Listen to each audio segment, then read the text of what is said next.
مانتا ومالي وين مانتا مانتا مدحين بنالي مانتا مانتا ومالي وين مانتا مانتا مدحين بنالي. فكر والله قبت إذا ذا الوالي سميه دول بشغل ليه إذا شغال ليه أنا شغال ليه واحد يستحق لا يماه marka qofkii shaqadiisa ka soo bixi waayay in la arko weyn marka hadduu qofkii shaqadiisa ka soo bixi waayo wuxuu kursi u kulleeyo waa khalad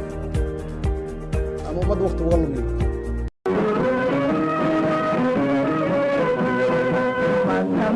مانتا ومالي وين مانتا مدحين بنالي. waxaan ahmiyadda saarnay sida aan ugu shaqeyn lahayn amniga dalka guud gaar ahaan magaalada muqdisho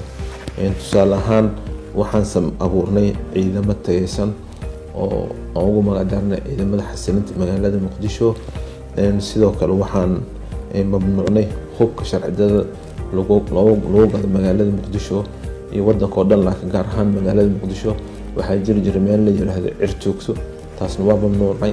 sidoo kale waxaan mamnuucnay oo aan magaalada ka reeban in lagu sito gabaanada cabdibilaha ama dhashiikaha la yiraahdo iyo qoriga BKM.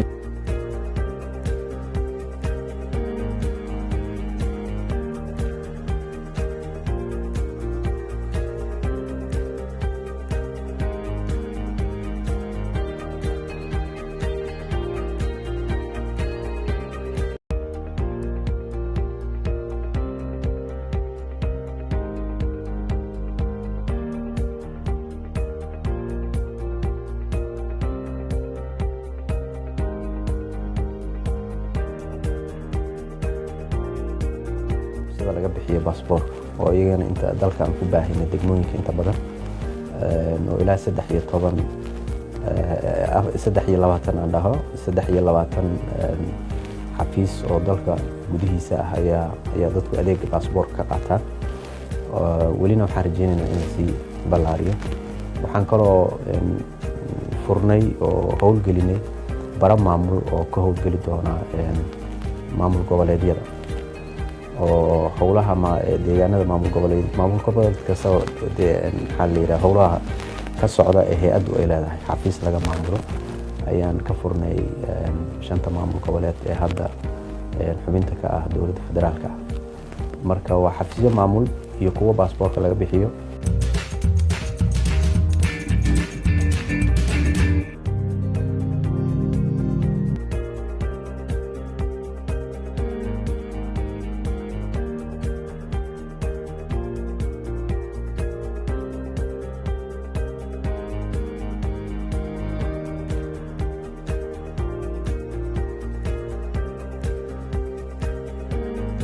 beddelka dhacay waa warhayn iyo goorjoogtayn zaa'ida oo cid waliba samaysay ilaha dhaqaalaha iyada oo wixii tube-kaa soo galay aanu dhexda ka siiban daldaloolkii baa la awday intoodii badnayd meelihii dad kale lacagta qabanayeen lacagii waa laga soo wareejiyey central bank iyo wasaaradda maaliyadda oo isku lifaaqan يا قعمة يسست يا مقر مركات تاسان أورن كرا وحوية وحياة إسكت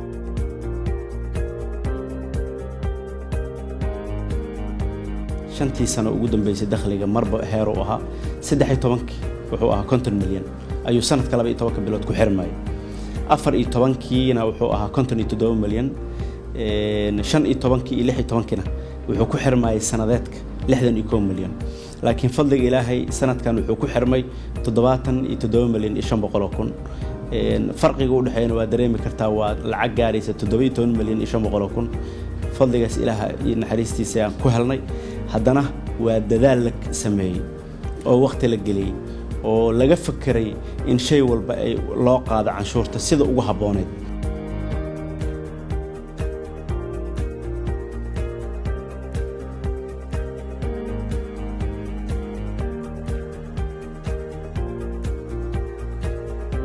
waxyaalaha ugu horeeyo ee aynu focus ka saarno run ahaantii markii aynu hay'adahan tagno waxaa ka mid ah inaynu eegno budgetkoodii ama maaliyaddii sanadkaas loo qoondeeyey ma raaceen waddadii loogu talagalay midda ugu horeysa haddii ay noqon lahayd salarigii ama payrollka lacagta lagu bixin lahaa shaqaalaha mushaarkoodii iyo agabyada kale ee loo soo saaray inay wax ku gataan ama contracts qandaraasyaha noqdaan iyo wixii lamid ah ma raaceen waddada loogu talagalay tan labaad aynu eegno waxaa ka mid ah haddii hay-addaasi ay tahay hay-ad dakhli qabata ma raacday shuruucda maaliyadda dalka u yaalla oo dakhligii ay qabatay ma waafajisay shuruucdaas oo ma geysay bangiga dhexe iyo treasury account meesha loogu talagalay lacagta guud ahaan aan saxeexnay marka la isku daro waa 249 milyan oo lacagta Yurub aan saxeexnay 249kaas waxaa loogu talagalay waxbarashada amniga caafimaad waxyaalo fara badan isugu jirta marka hore taas tii ugu horeysay tan labaad waxaa dhacday in bishii October 4teedii inaan tagnay Germany oo markii ugu horeysay aan heshiis weyn ilaa 79 ka bacdi aan dib u soo celin heshiis aan ahaan jirnay dowladda hore iyo dowladda Jarmalka ay wada lahaayeen kan wuxuu ahaa lacag ka badan 100 European lacagta Yurub dabeedna 18 November bishii ku xigtay ayaan waxaan saxeexnay $200 milyan oo dollar lacag oo mashaariic oo waddanka Qatar ay nala gashay heshiiskaas 5 maalmood ka bacdi waxaan galay 7 maalmood ka bacdi bishii 12aad 5teedii ayaan galay $300 milyan la saxeexnay 305 la saxeexnay dowladda Mareykanka oo mashaariic horumarina kaliya marka la isku dardaro waad garan kartaa 250 milyan boqol dheeraad 200 300 lacagahaas oo lacag dowladda Soomaaliya fariistay qiimeysay ka gorgortantay fiirisay markii dambe saxeexday waxayna kulligan waxa ku saleysan yihiin baahideena qorshaheena iyo nidaamka aan rabno xufulno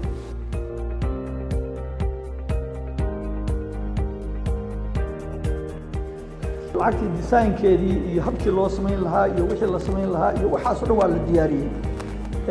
IMF-tana iyadoo ka wakiila hay'adaha caalamigaana si fiican baa arrintaas loo wada wadaa marka waxaa la filayaa sanadkan 6 bilooda ugu horeysa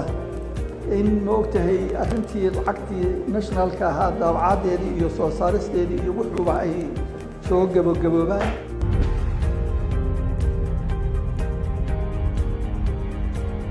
Nairobi Mogadishu for radio check. How do you read me? Thank you.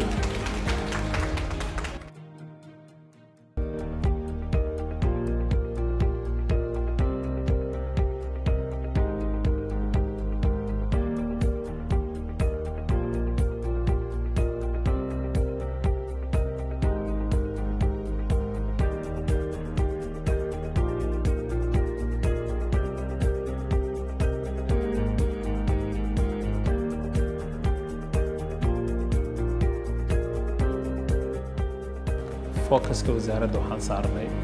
soo celinta maamulka hawada in laga soo cesho Nairobi oo muddo dheer laga maamulayay inaan dib uga soo celino halkan ku soo celino alxamdulillah waa ku guuleysanay sida aad arkaysa qalabkii ugu casrisnaa lagu maamulo hawada wadamada hore u maray hadda dhex fadhinaa waad arkaysaa in runtii qalabkii aan rakibnay keenay sharci ahaan aan soo wareejinay saadaasha hawada in waddanka gudihiisa laga maamulo marka aan halkan u soo wareegno qalabkan casriga ahaa aan howlgelino waxay ka badanaysaa $200 diyaaradaha qaarkood oo muddo badan hawadeena ku jiro marka dhaqaalihii $200 ka tegay iyo $200 gaaraya diyaaradaha qaarkood waad qiyaasi kartaa inta kordhayo marka milyan iyo waxoogaa ayaa hadda wuxuu naga soo gelaya category aan ahayn G-ga marka aan category A-ga aan u gudubno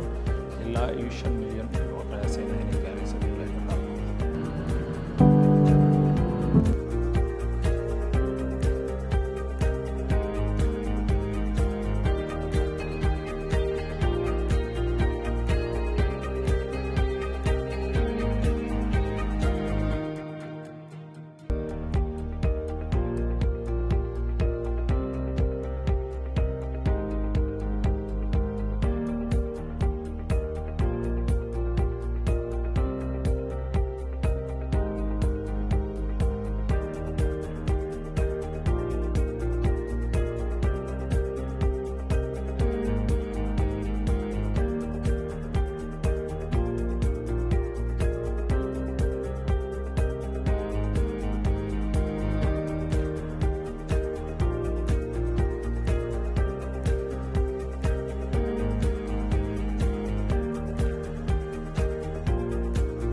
muhiimaddeena koowaad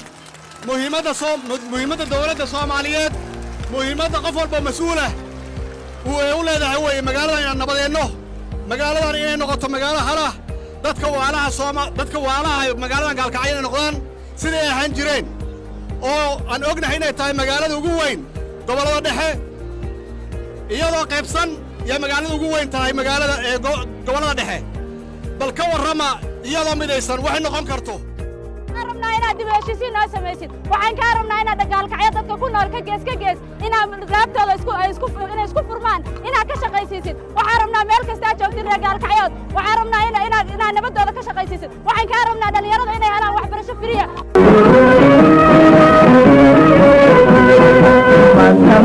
maanta waa maalin weyne maanta madaxiin banaani maanta waa maalin weyne maanta madaxiin banaani maanta waa maalin weyne maanta madaxiin banaani maanta waa mahad ilaahi maanta dadkii midowye maanta waa maalin weyne maanta madaxiin banaani maanta waa maalin weyne